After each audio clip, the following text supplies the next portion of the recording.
Om Jnana-timirandhasya Jnananjana Shalakaya Chakshurunmilitam Yena Tasmai Shri Gurave Namaha. Srimad Bhagavatam, Canto 3, Chapter 19, Text 34. What to speak of hearing the pastimes of the Lord, whose chest is marked with Srivatsa? People may take transcendental pleasure even in hearing of the works and deeds of the devotees, whose fame is immortal. Purport. Bhagavatam literally means the pastimes of the Lord and the Lord's devotees. For example, there are pastimes of Lord Krsna and narrations of devotees like Prahalad, Dhruva, and Maharaj Ambarish. Both pastimes pertain to the Supreme Personality of Godhead because the devotees' pastimes are in relation with Him. The Mahabharata, for example, the history of the Pandavas and their activities, is sacred because the Pandavas had a direct relationship with the Supreme Personality of Godhead.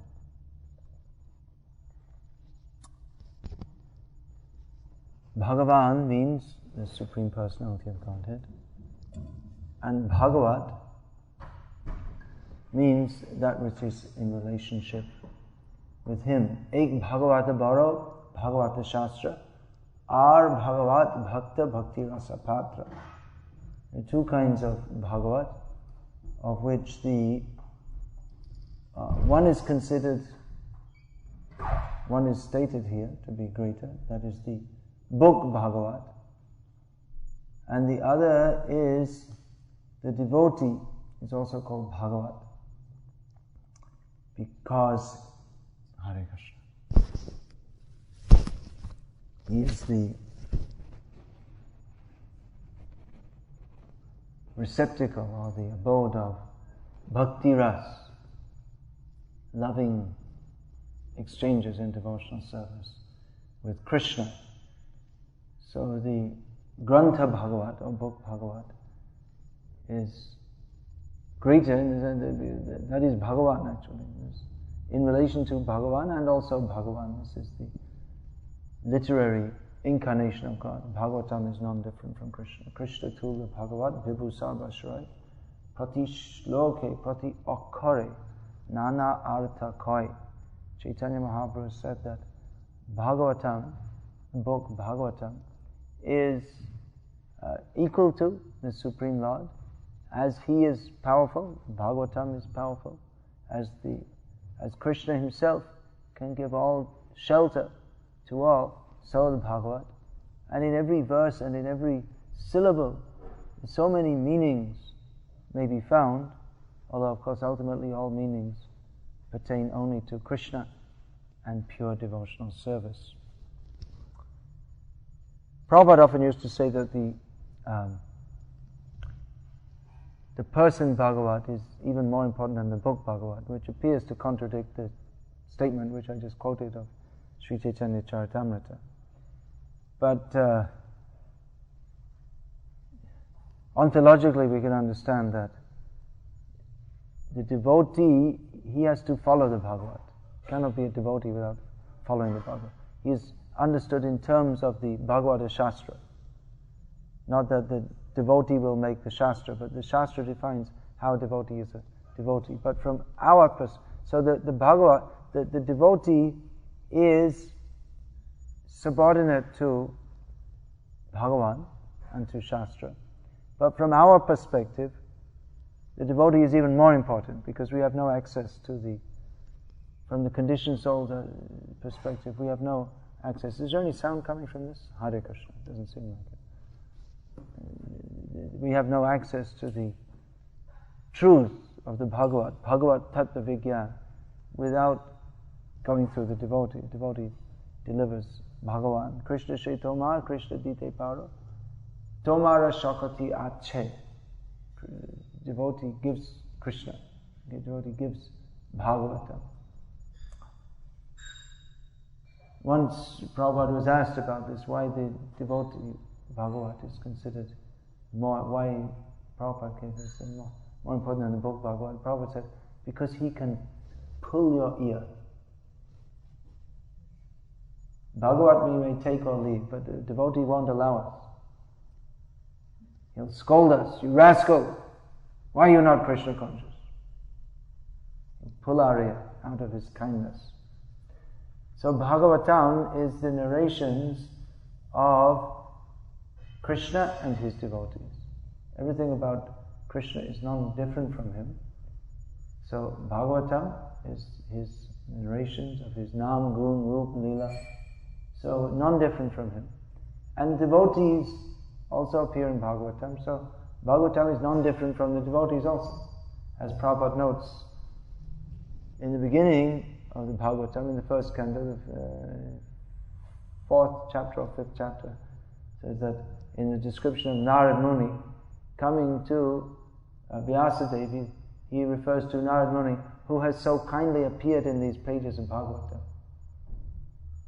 So by studying Bhagavatam, we can associate with all the great devotees, because they're present therein. Prabhupada, of course, he said that if you want to know me, read my books. That Prabhupada is here also. He's speaking to us through the pages of his books. And also all the previous acharyas, because Sarvadeva Maya Guru, the Guru is the representative of all the great personalities, all demigods, all the previous acharyas.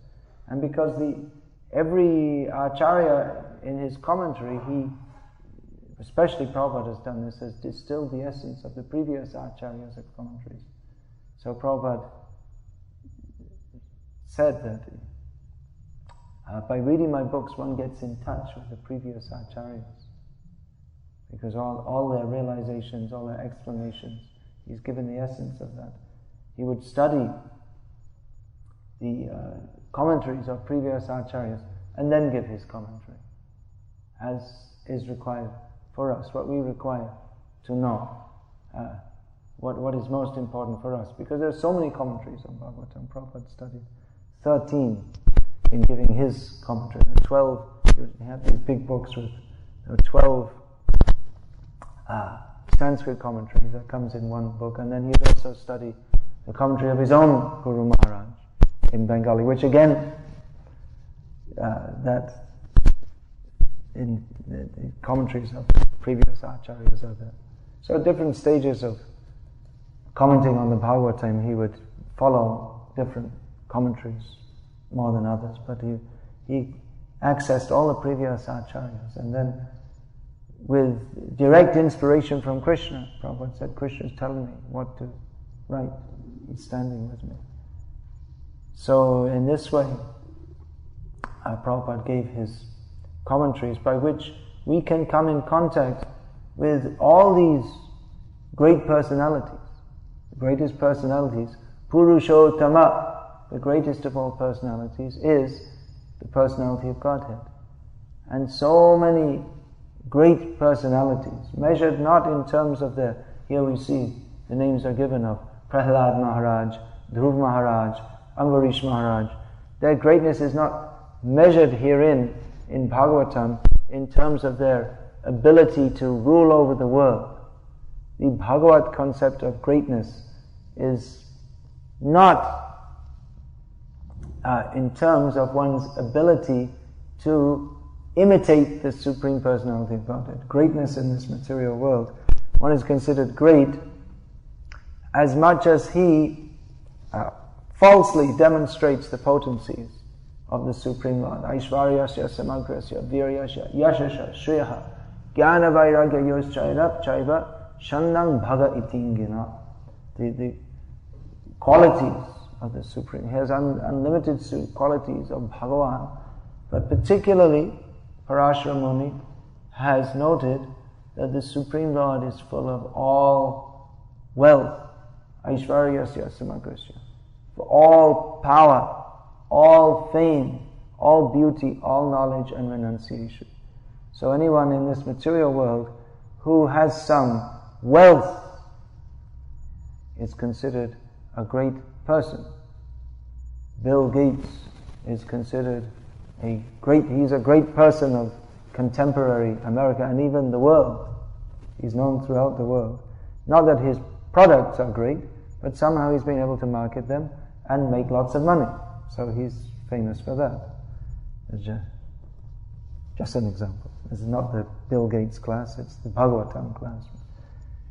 So Aishwaryasya Viryasya, who has got power, a power that may be physical strength, just like at the Olympic Games, who has got this physical strength to run faster than others, or lift heavier weights than others. They're considered powerful. So that's one kind of power.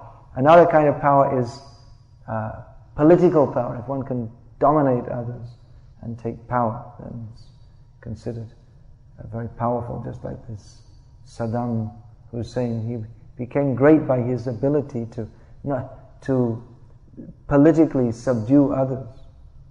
So he became a great person. Now they want to reduce him. But he was great for some time. So Viryasya, Yash, somehow or other if one is famous, then for whatever reason, people do all kinds of foolish things just to become famous. That person who shot John Lennon dead said, I wanted to become famous. That's one way to become famous. If you're in relationship with the famous, you also become famous.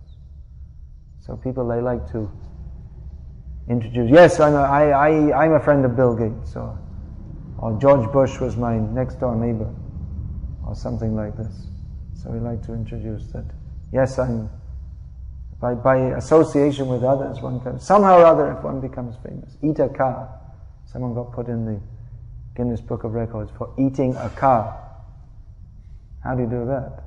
Well, he had it all powdered and took a teaspoonful of car powder every day. And eventually, after some time, he ate a car.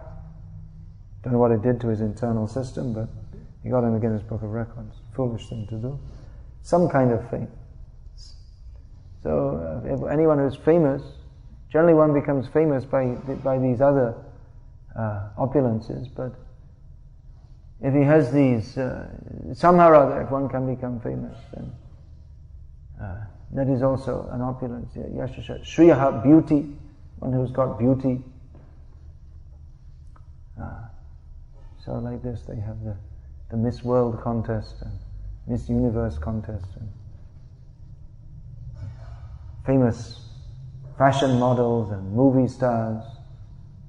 This is the area for this, and this Los Angeles, Hollywood, the movie stars and good-looking men and women, and so they become famous. And even in history, some are famous. Like Cleopatra, thanks to Bill Shakespeare, she's become immortalized. And Juliet, were they real people, Romeo and Juliet, or is it just an imaginary story? Anyone know? I don't know either, but anyway. So Antony and Cleopatra, so she became famous. Even Cleopatra made it to the pages of Prabhupada's Bhagavatam. She's quoted therein that how Caesar could control a whole empire, but she controlled him just by the fluttering of her eyelids. So by beauty, one becomes famous. By knowledge, one becomes famous. Einstein voted the man of the century by the foolish readers of Time magazine, who didn't realize that he's just a little bit more learned or intelligent in some ways, another condition, so no real knowledge. Even our new Bhakti of 5 days knows more about what's really worth knowing about than Einstein ever knew. But he had some knowledge, so he was considered great. And renunciation. This quality is not much, not in modern America, it's not, renunciation is not considered a quality. Rather, if one can somehow or other make others renounce by taking all their money, then by exploiting them, then one is considered great. But that's also a quality. Maybe you see, just like now they're fighting in Iraq, if someone takes a great risk and renounces his life for the sake of his company, for the sake of his country, for the sake of his company, for the sake of the oil companies, then that will be lauded, highly renounced. So this, those who, they're considered great by imitating the Supreme Lord, who has got all opulence to a degree which Bill Gates cannot imagine. Well, actually all the wealth that any of us have, it all belongs to Krishna. All the planets belong to Him. All wealth, fame, strength, knowledge, beauty, renunciation, everything is Krishna's. We are only thieves thinking I own this. So Krishna is the greatest. And devotees, they become great in relation to Him. But it may be that in devotees they also become greater than Krishna. Actually, they cannot become greater than Krishna. But if He decides to make them greater, then they're greater. No one can be greater than Krishna. No one is more powerful than Him. No one is more beautiful than Him. No one is more opulent than Him. Everything belongs to Him. But if He considers someone greater than Him, then by that token they become greater than Him. So actually, intrinsically, no one is greater than Krishna. They cannot become, but if He considers them greater, then they may be considered. Just like Yashoda Mai, she is tying up Krishna. Krishna is Muktida. He is the giver of liberation. But she is tying him up. So she is greater than Krishna. She is greater than Krishna, but because He allows her. Not allows, actually He has no choice. You always have to see from both sides. There's the philosophical side. Bhagavad is the book of philosophy, but also transcending even philosophy is rasa vichar, or consideration of loving relationships. So actually Krishna, in His most intrinsic aspect, He's being Himself. When Krishna is being Himself, He's not being God, then there's no question. He can't defy Mother Yashoda. He is absolutely under her control. But as the Supreme Lord, which is how we see Him, then He's the Supreme Controller. So both these aspects are there simultaneously. It's not really possible to fully understand simply by an academic method. But the Supreme Lord is the most powerful, but by love He is subdued.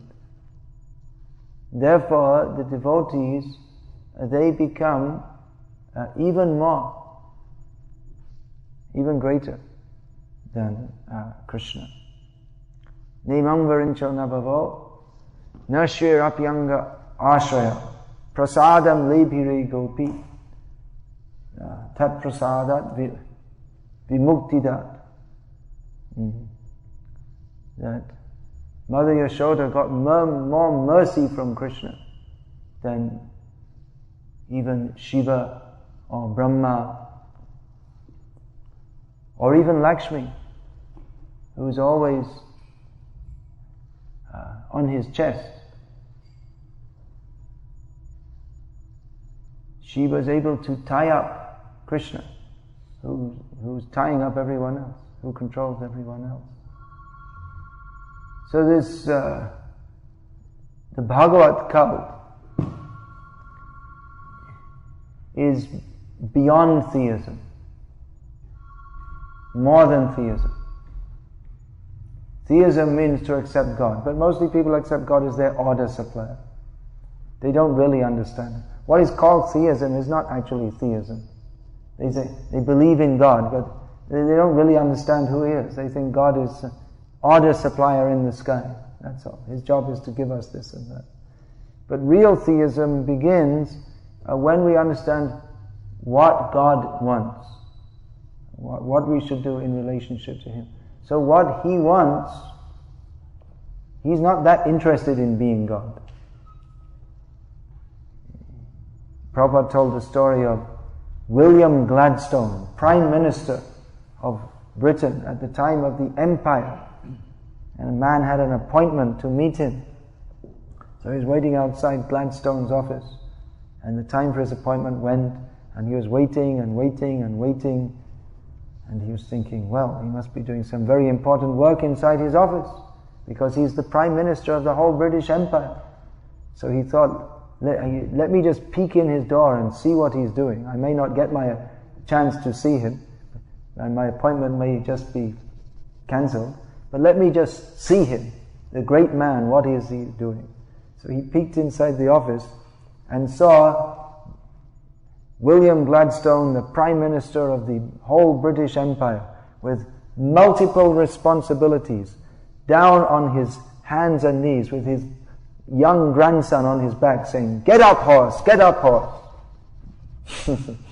So he was controlling the whole empire, but he became controlled by the love of his little grandson, who made him into a horse. This Gladstone was famous for being in the Houses of Parliament, for being a formidable person. Just by staring at people, they'd start passing stool and urine. They'd become, maybe not, but they'd become very afraid, and they wouldn't know. His stare was so harsh that people just became afraid, and they wouldn't know what to say. So a very stern figure. In public he was known as a very stern figure, but in private the little child is whipping him. "Get up, horse! Gee up, gee up!" So Krishna, is he God or isn't he? It's a good point to understand. Janmashtami coming. Is he God? Yes. Is he God? No. Janma karma chame divyam evangyo veti tatvataha tyagva deham punar janma naiti mameti sojana. One who understands that my janma and karma, birth and activities are all transcendental. The one who properly understands this never comes to this material world, never takes birth again, but comes to join me in my janma and karma, Krishna says. So these very terms, janma and divya, karma and divya, they seem to be contradictory, because janma means that is the condition of the material world. Krishna is not ajopi sanavyayatma bhutanam ishvaropi san prakritim swamadhishtaya sambhavamya mayaya. Krishna says, I'm unborn. First verse says, I'm unborn, and then aja, I'm unborn, but I appear in this world in my original transcendental form by my own desire. So I'm aja, unborn, and then janma karma, namang karmani limpanti, name karma palespriha. I have no work to do, I don't desire, I have no karma to do, I have no desire of the results of activities. But but I have my janma and karma. So it seems to be completely contradictory. Recently some idiots came to see me. They wanted to point out how Bhagavad-gita is full of contradictions. So maybe it is, if we don't understand. Behind the contradiction, there is harmony, which is not possible on simply on a superfluous level of understanding. The apparent contradiction is resolved by a higher understanding. Just like in mathematics, one of the first things we learn when we go beyond our times tables is that there's no square root of a negative integer.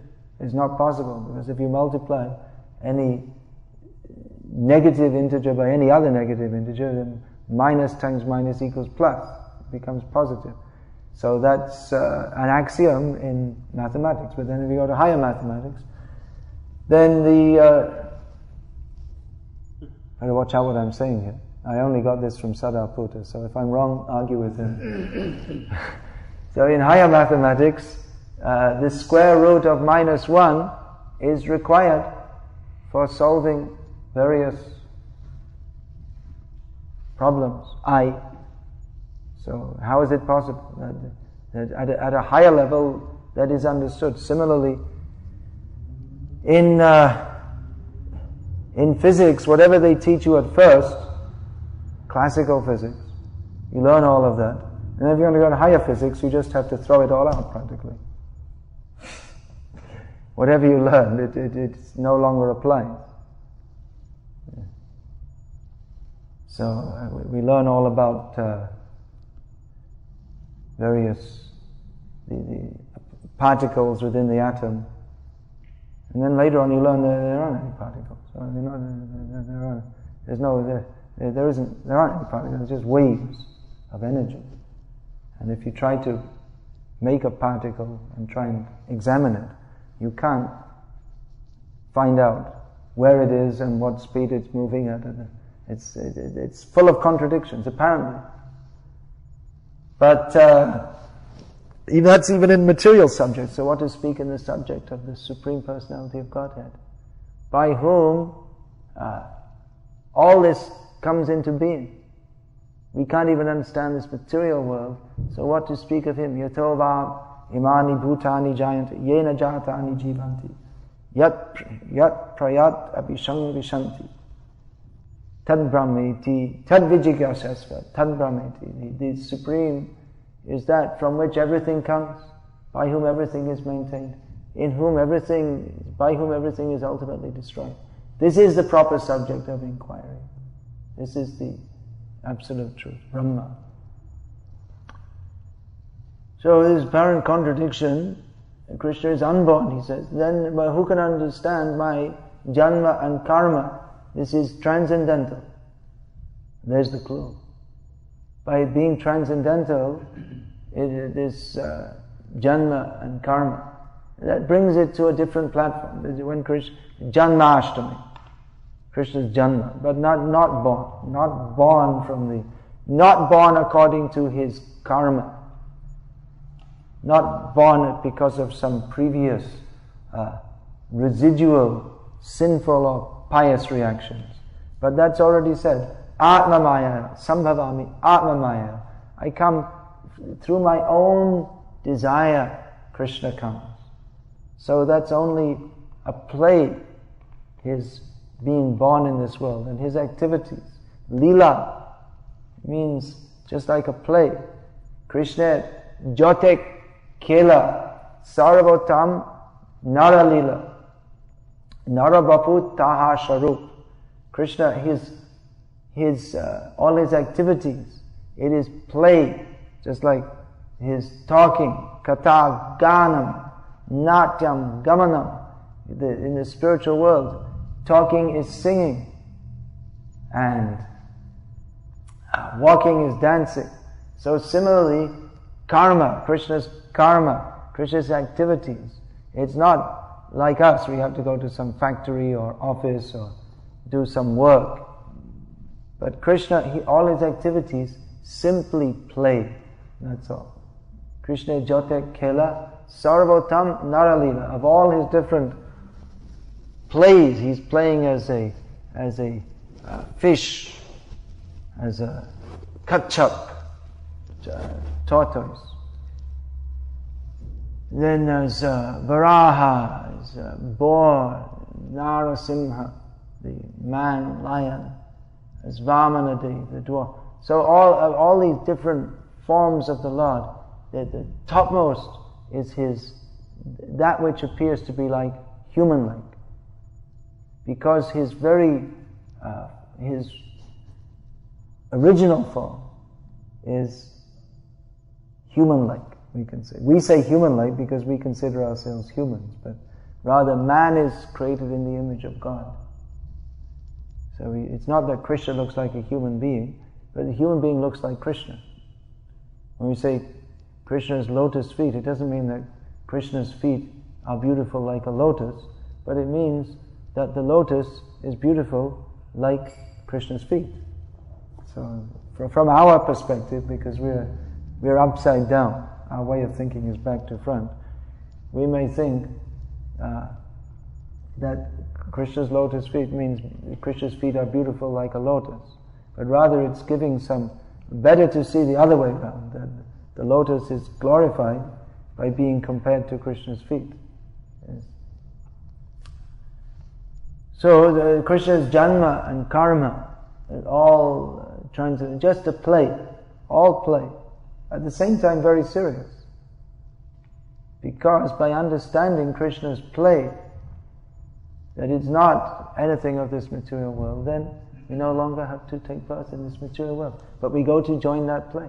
We are meant for playing. Life is meant for playing, for being happy. Life is meant for fun. There's no fun in this material world. You find there's the story of Peter Pan. Wasn't it Peter Pan? He wanted never to grow up, only to be young and play all the time. He never wanted to. When you're grown up, you have so many anxieties. But a child means they just play. So Krishna, he's always young. He never grows up. He never has any headache. Never has any anxiety. Only playing. Of course, he becomes also Dwarakadhish. But that also, everything, the great anxiety of ruling the kingdom, no anxiety for Krishna. Krishna doesn't need antidepressants or stress pills or yoga stretches to relieve his stress. But everything simply enjoyable. Even when Krishna has to go to fight, that's also enjoyable. Not like the fighting of this material world where it's very nasty, but Krishna also enjoying. Someone was objecting why this Prabhupada called in Delhi the deities Radha Krishna, Radha Parthasarathi, someone who thinks himself highly elevated in rasa vichar, has objected to this, but he doesn't know. He's not anywhere near Prabhupada in rasa vichar, although he thinks he has to teach it to us, that Prabhupada didn't teach us. But Parthasarathi, why Radha Parthasarathi? Why? We don't find Parthasarathi in Vrindavan, but we find Parthasarathi, the charioteer of Arjuna, means that Prabhupada, when he was asked this, he explained that Krishna is never separate from his Hladini Shakti, his enjoying potency. Krishna is always the supreme enjoyer, whether in Vrindavan, Mathura or Dwaraka. And even on the battlefield of Kurukshetra, he cannot but think of Radha. So he's never separated. So there's all these points, how to understand. The devotee is greater than Bhagavan by the grace of Bhagavan. The Bhagavan means the supreme. Purushottam means the supreme person. But this is the special insight, particularly of the Gauriya Vaishnavas. They know that even more important than worship of Krishna is worship of the devotee. And Krishna himself, in describing to Uddhava, his great devotee, the process. What does Krishna say about Uddhava? That Nacha Sankarshana. What is that verse? How does that begin? Brahma, Shiva, Sankar. Nacha. How does that verse begin? About, now I've forgotten. That Lord Brahma, I can't begin, but the last two lines I'm remembering. Nacha Sankarshanocha Shriya. Naivatma cha yatha bhavan. Krishna says that Natata me priyatama Atma yonim na shankaraha Nacha sankarshana na shriya Naivatma cha yatha bhavan. Krishna says, my dear Uddhava, that Brahma, Shiva, my dear brother Balaram, Lakshmi, and even my very self are not as dear to me as you. So Uddhava, Krishna has said, you are more to me than my very self. And then when it describing to Uddhava, what is the process for worshipping me, Krishna says. How everyone can be benefited you should follow this process of worshipping me. And he describes in great detail how to worship himself. That you bring various items for offering, and you make nice parks and gardens and festivals, all for the deity.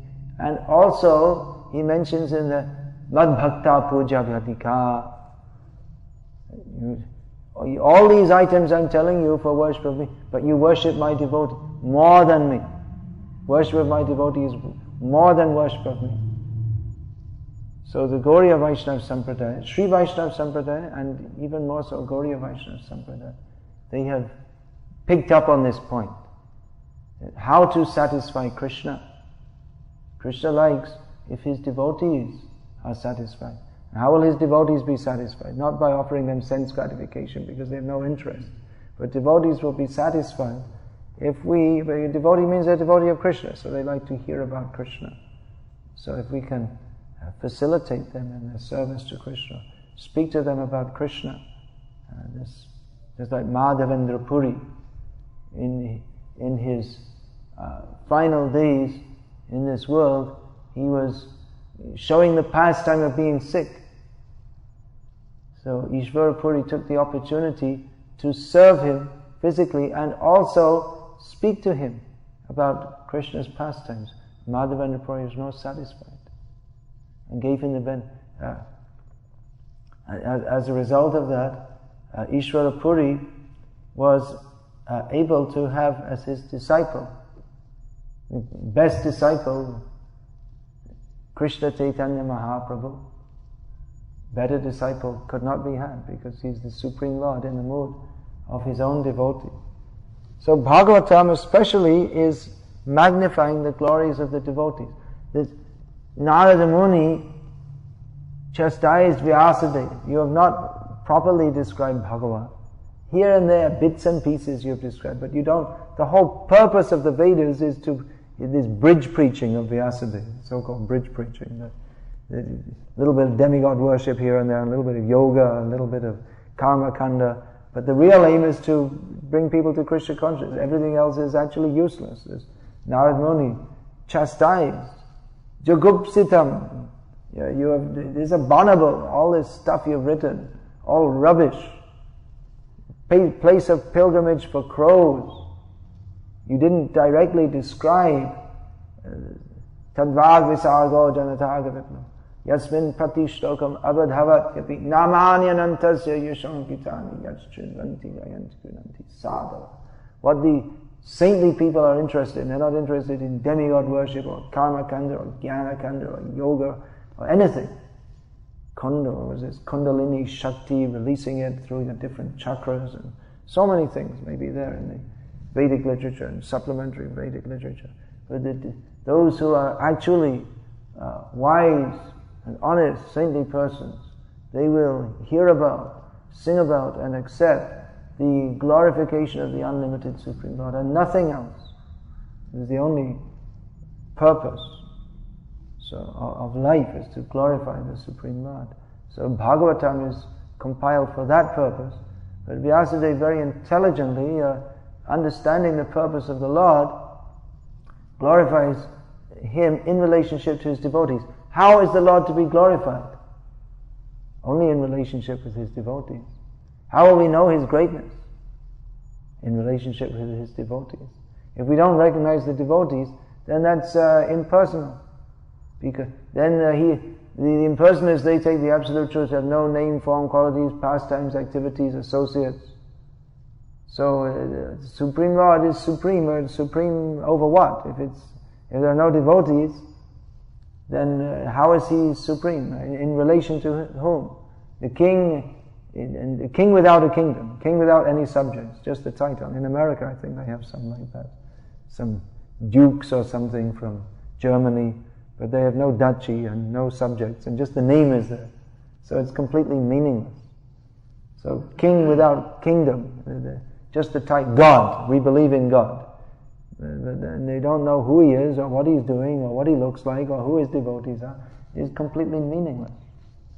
So Bhagavatam describes that which is in relationship with Krishna, most important of which is His devotees, who relish His name, form, qualities, pastimes, and partake in those pastimes.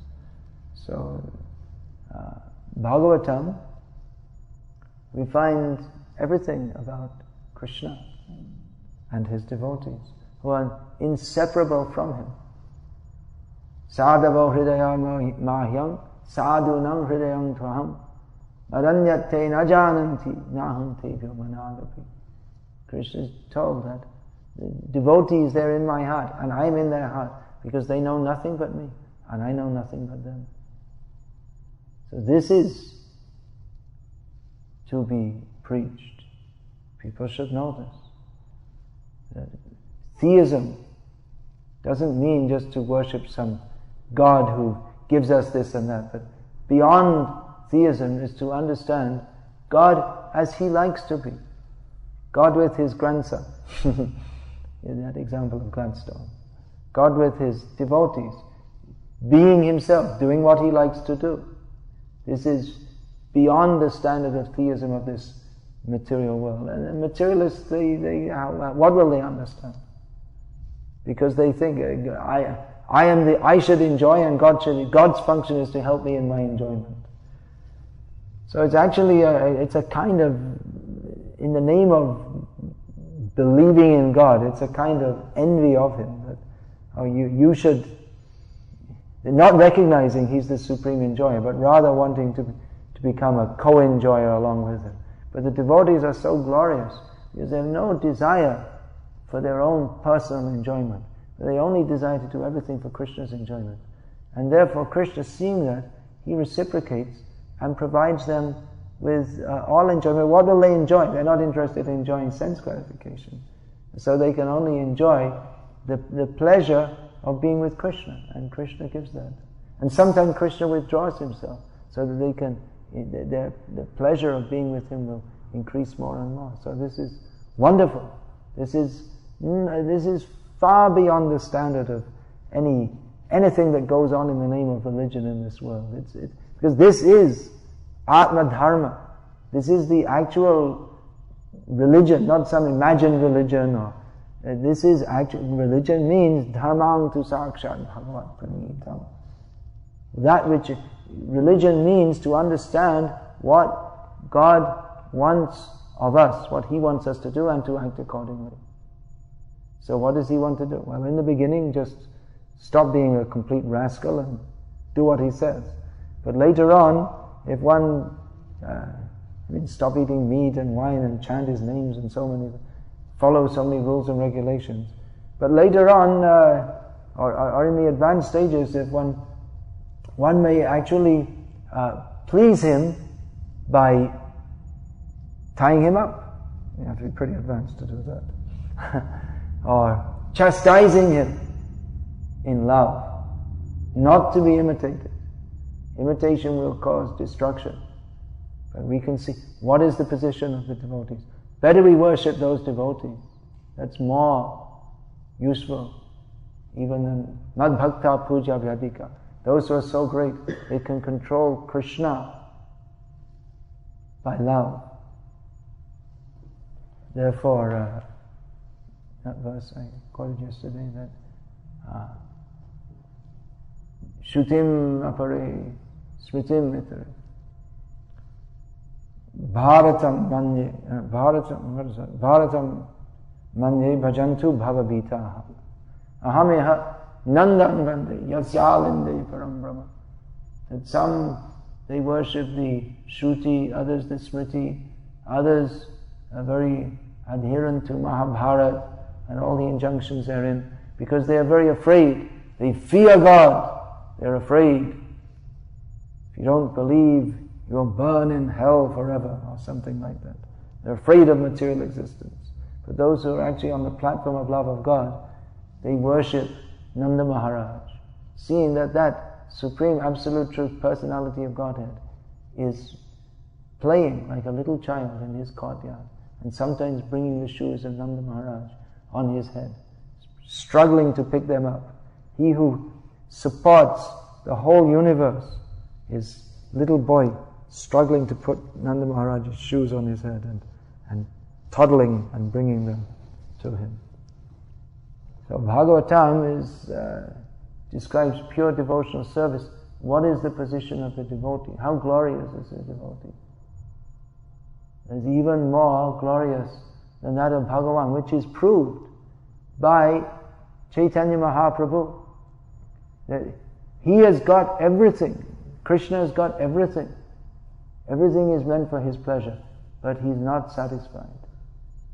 That my devotees, they're experiencing a pleasure more than me. I'm supposed to be the supreme enjoyer, but they're enjoying more than me. What is this bhakti? Let me find out. Then he becomes Sri Krishna Chaitanya Mahaprabhu. So how wonderful is this? How wonderful is this Krishna consciousness?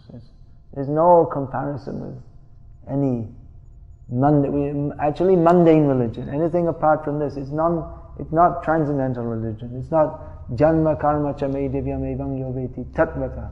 There's no question of understanding the transcendental nature of the Supreme Lord unless one comes to the Bhagavad platform. One may have some vague idea of God, it's very vague, and they keep it vague because they don't actually desire to enter into that love of Krishna. That means surrender to Him.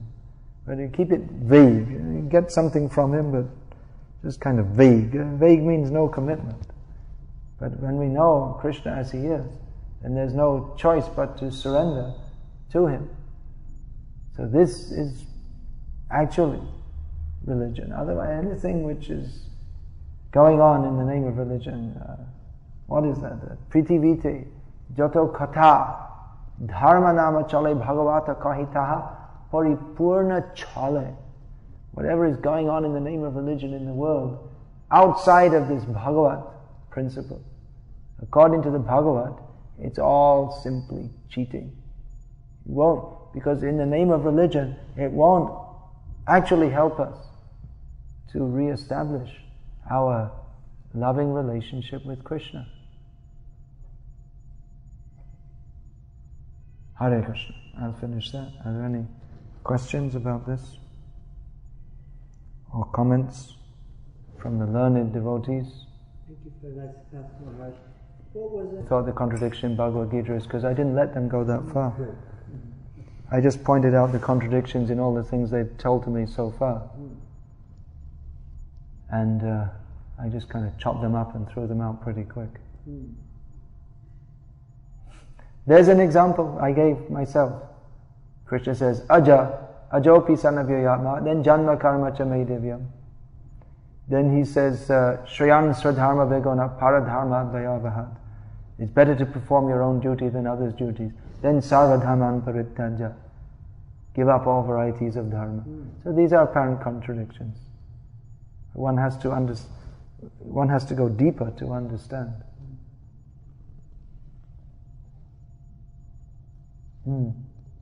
Marsh, if I understood correctly, at the beginning of your class... Another thing, that point I made is that at different levels of teaching apply. So what is good at one level, and that is required at one level, at another level you come to another standard. Yeah, please.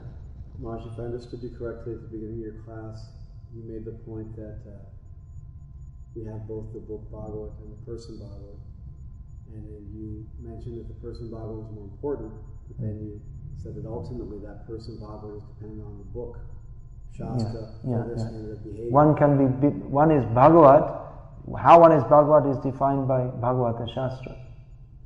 And then you made the further point that, but stress is sometimes given that the devotee is even more important than the Shastra. Prabhupada would always say that actually, that the person Bhagavad is more important. And you gave the reconciliation that was because we couldn't understand the book Bhagavad, and therefore we had to get it from the person Bhagavad. You gave the example of pulling the air. Prabhupada gave. I had two doubts which arose in my mind when I heard this. I was hoping you could help me to reconcile. Both things are true, but it's a question of perspective. Just like practically the whole class is on the subject of how Bhagavan is supreme, but the devotee is even more supreme than him. So both things are true. It's a question of perspective. My two doubts were these, that we find in the Shastra that Shastra is always spoken by a person. So although it's quite common that we'll give this, you're giving, Prabhupada does it, our acharyas do it, Sadhu, Shastra, Guru. They give this sort of three-part check and balance system. It seems like it just comes back to the Sadhu, because any Shastra we have is spoken by a Sadhu. It's either Maitreya Uvacha or it's Sanjaya Uvacha. Well, therefore in Shastra the Shruti is always given primary importance. The Ved, which comes from Veda Narayana Sakshat, which comes directly from Narayana. But then even above that is given, Bhagavatam is given more importance. And Bhagavatam we find, Maitreya Uvacha, Shuka Uvacha, and sometimes in there also Sri Bhagavan Uvacha. But then we have to understand what is the position of Bhagavat. That Bhagavat is not that when Maitreya said whatever he said, that came into being. But rather, Bhagavatam is eternal and manifests in various forms given by different devotees at different times. Otherwise, the knowledge that Maitreya gives is not Maitreya's knowledge, but that is an eternal fact.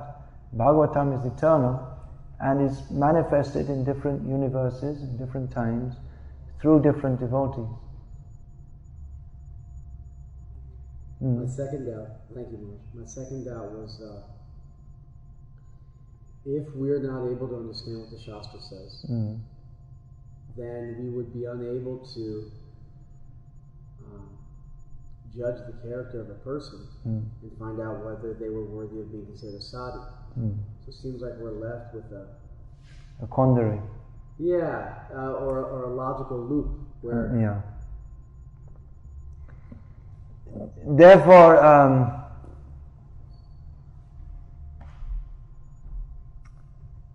what is that? Guru Krishna Prasade Pai Bhakti Lata Bij. Those who are sincere, by the mercy of Krishna who is within the heart, he will give them the inspiration to find out who is the Guru. Some sincerity is required, and Krishna will respond to that. The logical loop is solved by the intervention of Krishna's mercy. As Prabhupada said, one should have some preliminary knowledge. If you want to buy vegetables, you go to the produce store. You don't go to the jewelry shop. You should have some. And you go into the jewelry shop and point at some diamonds and say, where are these cabbages from? Doesn't make any sense. It should have some preliminary knowledge, which is inherent in the soul, and which, due to agyata sukriti, that knowledge starts to become manifest. Just like before the rising of the sun, before the sun actually rises, the light starts to come over the horizon. The darkness begins to clear. So the inherent, by agyata sukriti, or devotionally oriented pious activities done without even one's knowledge, then the inherent knowledge of the jiva, that I am eternal part and parcel of Krishna, the beginnings of that start to arise within his heart.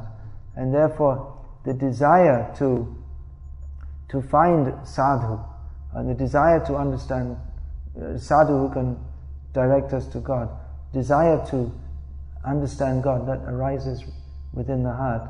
And then Krishna at that time arranges for a guru to come and place that seed of the creeper of devotional service in the heart. So that is the factor that resolves the logical loop, is Krishna's mercy on the sincere soul. Sincerity is required. It's it's not simply a matter of analysis, but sincerity. If that is there, then Krishna will help. We present in this logical way for our own understanding and for the understanding of persons who may be eligible to come to devotional service. We preach to people, we tell them, and preach, and it may appeal, yes, this is a very cogent presentation, it seems to make sense. But who will accept this? Who will even listen, and who will accept? The persons who have already, they have some inclination. So the logical presentation, but who will accept is, who will that appeal to? The very good logic that we present, the Krishna conscious philosophy makes very good sense, but even many great scholars, muhyanti yat suryaha, even great intelligent demigods, they may not accept it. But it clicks in the heart of someone who's ready to take to devotional service, who's sincere to take to that. So we find that someone who takes to devotional service, just like they come to our movement and they take out the principles, they don't understand the whole philosophy in the beginning, it's not possible. But nevertheless they take it up on preliminary faith.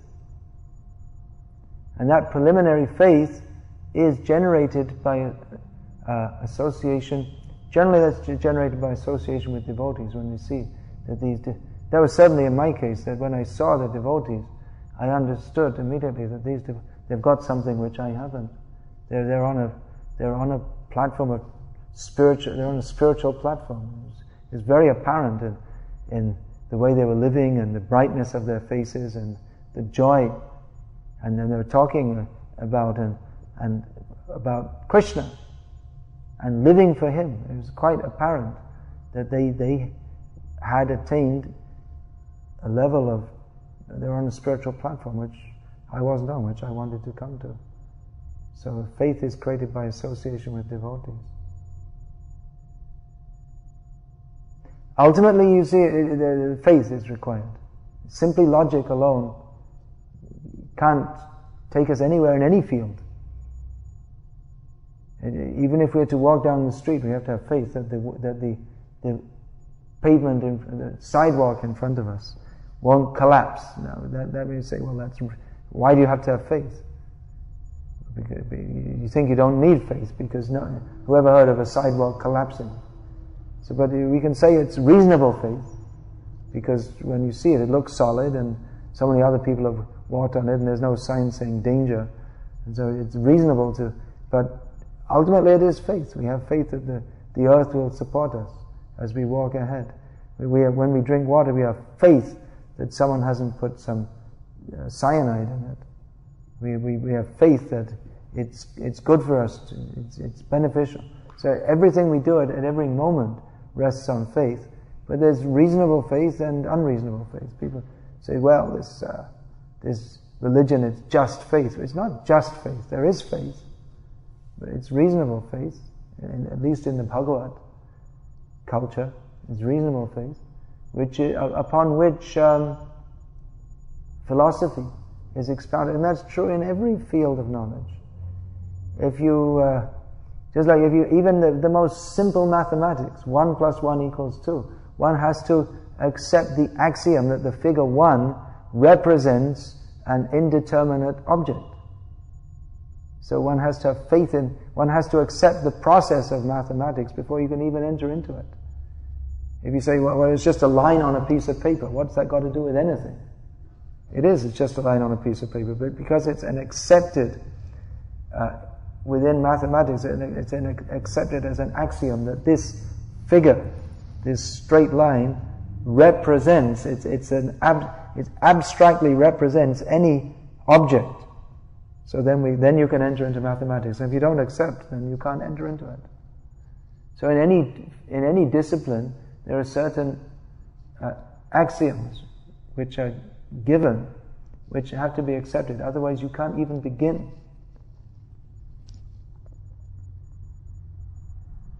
If you go to the class and the teacher says that, now today I'm going to teach you calculus. You say, well, I don't believe in calculus. So many people, they believe.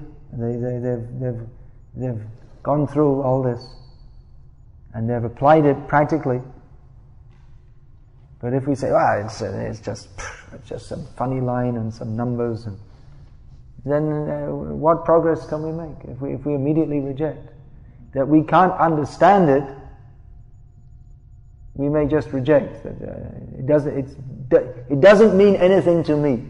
People would say, religion, it doesn't mean anything to you. That's your insufficiency. Not that the subject is lacking, but it's our insufficiency in approaching it. So if we have we have to have patience in the teacher. It looks like just like some squiggles and some numbers, but then if we have patience, the teacher explains this, and then we can also take it up. But in the beginning, we have to have faith. In the beginning, when we see the calculus written out, it doesn't mean anything to us. But that it means nothing to us, that means it's our insufficiency, not that the process is flawed. We have to learn it from someone who knows. That's all. So it's the same in spiritual life also. Thank you, Maharaj. Could I ask another question? That's what I came here for, I suppose, to discuss all these topics as yatha shakti, according to my ability.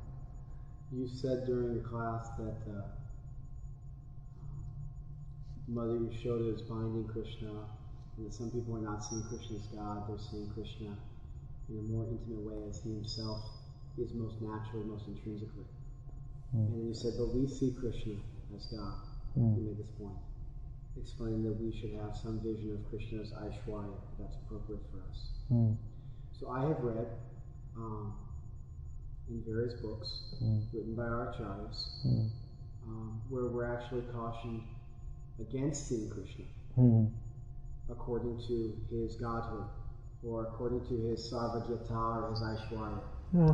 So I was wondering if you could comment. Well, when I said we, that means we who are coming up from the conditioned platform. To enter into that Vraja Lila, then knowledge of God. Of course, the Vrajavasis, they also know Krishna is Purushottam. They also know that, but it's not very important to them. That He is their darling child, that is their overwhelming attitude towards Him. But if one is on the platform of love of God, then to stress so much his Aishwarya will diminish that free flow of love for Him. But first we should give up our free flow of attraction to sense gratification.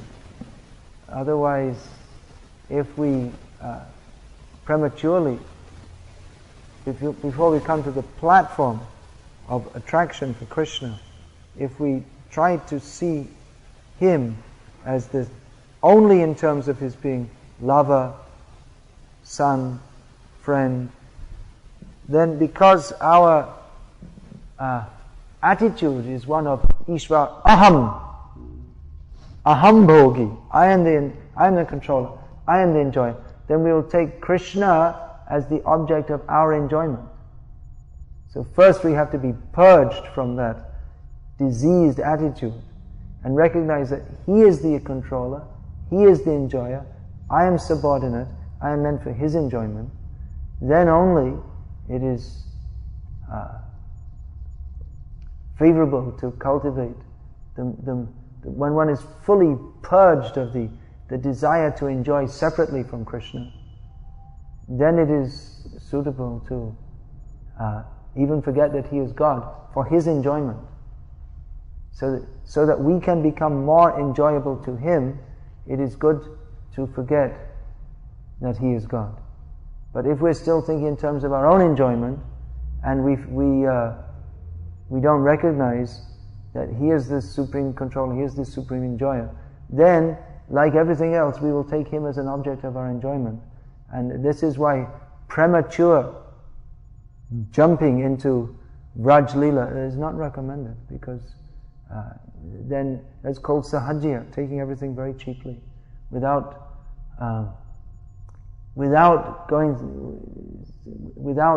giving up the attitude of personal enjoyment to try to enter into Vraja Lila.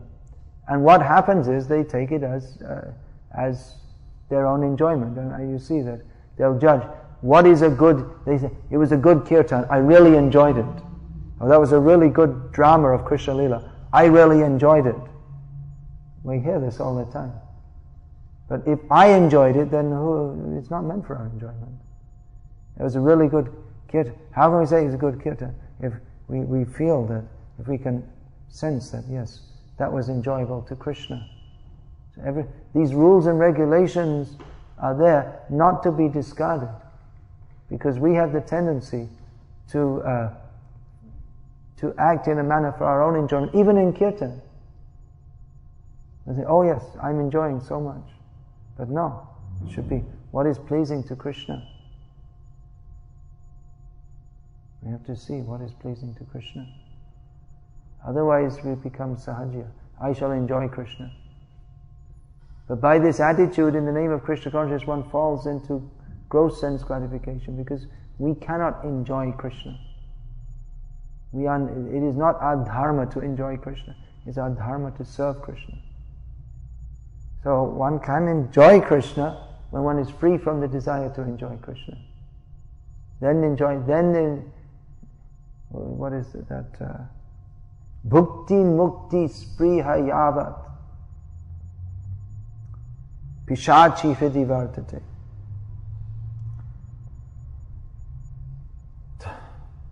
tavat bhakti sukhasyatra katam abhyudayo bhavet.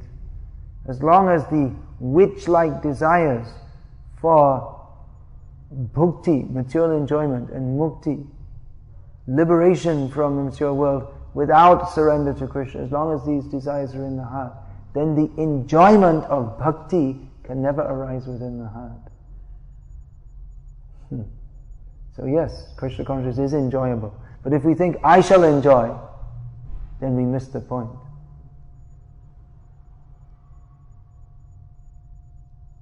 This drigdrishya vichar, it's a big subject. Maybe I won't go into it now.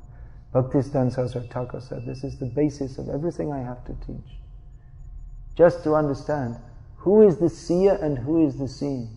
Who is the enjoyer and who is to be enjoyed. It's the basis of everything I have to say. Drigdrishya vichar. Drigdrishya. Drigdrishya vichar. Who is the seer, who is to be seen?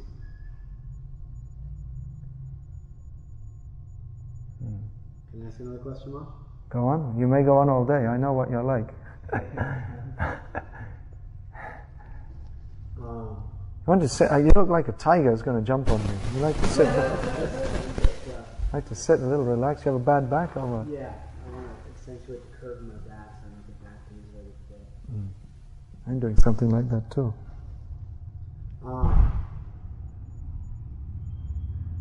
You mentioned some anonymous person who had found fault with the name Radha Parthasarthi. The Delhi deities were named.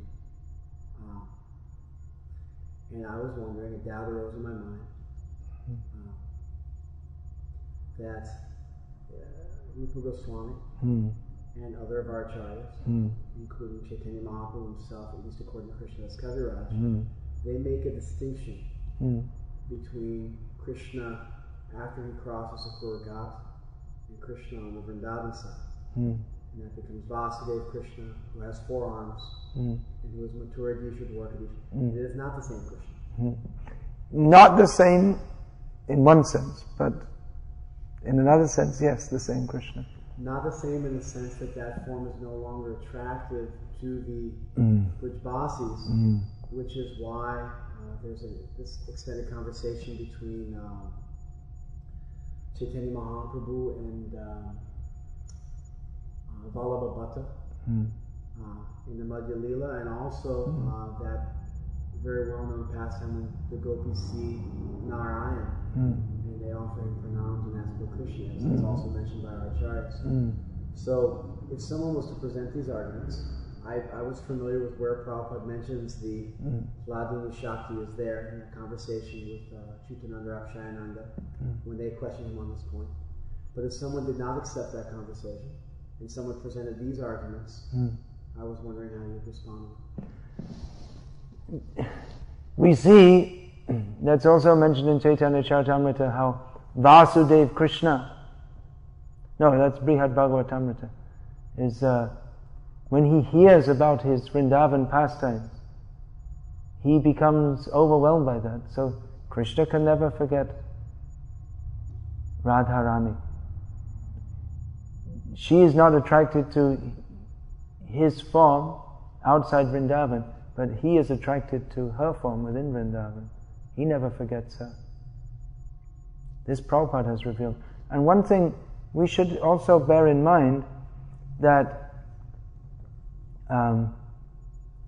Prabhupada's also an acharya, so we have to take what he says seriously also. We shouldn't just think that he's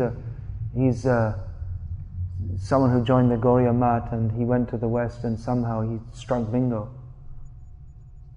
He's also an acharya, so we should take his comments very seriously also, theological comments.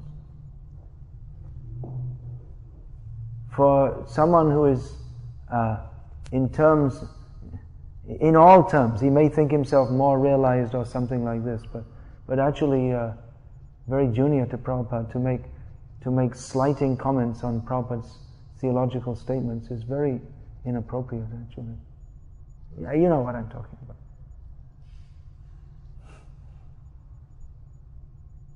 We shouldn't think there's Rupa Goswami, there's Jiva Goswami, there's Sanatana Goswami, there's Vishwanath Chakravarti, and Prabhupada's in a different category. That's a great mistake.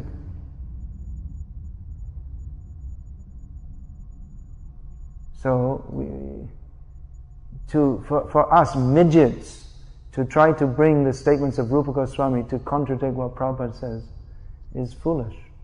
Rather, we should see, if there's any apparent dichotomy, we should see how to harmonize that. Not to say, oh, you see, Prabhupada, I understand Rupa Goswami better than Prabhupada. This is rascal, foolish.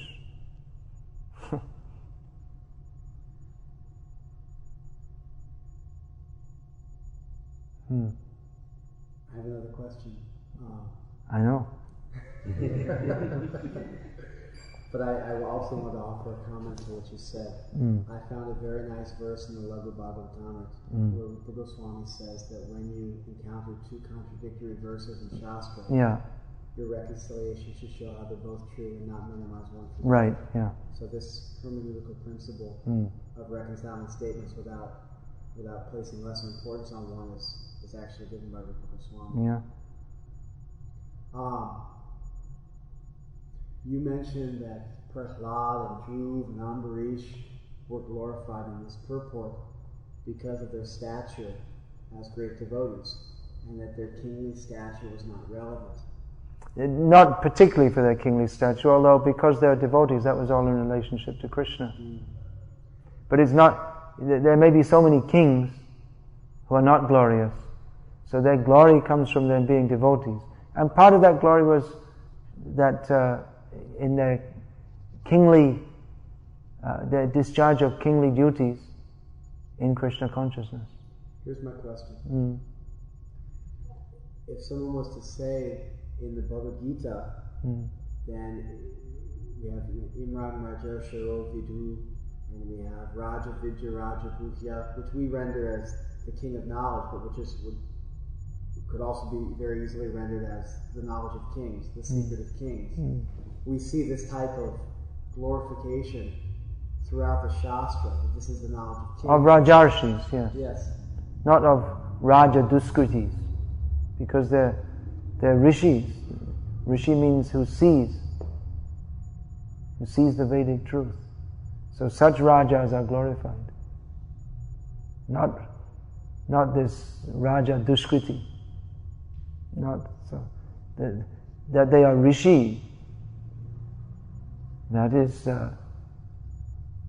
the point. Otherwise, to be a Raja in itself is of no particular value. It's their Krishna consciousness that is glorified. And generally that was handed down among the Brahmanas and Kshatriyas. King Puna Brahmana Punya Bhakta Rajashiyastata Anityam Asukam Lokam Imam Prapya Bhajasvamam. Krishna says that it comes out of the Papa Yoni verse. What is that verse? Mam hi patavya pashritya yepisyu Papa Yoniyaha Striyo Vaishas Tata Shudras Tipiyanti Param Gatim. He says that anyone who worships me, even of sinful birth, whether women, Vaishyas or Shudras, they can attain me. Then King Punar, Brahmana Punya. And what to speak of those pious Brahmanas? King Punar, same word as is given here. King Punar, what to speak of? The pious Brahmanas and Bhakta Rajashiyastata, the devotee kings, who in this miserable temporary, having attained such a position in this miserable temporary world, they worship me. So traditionally these higher castes means that they were elevated in spiritual consciousness.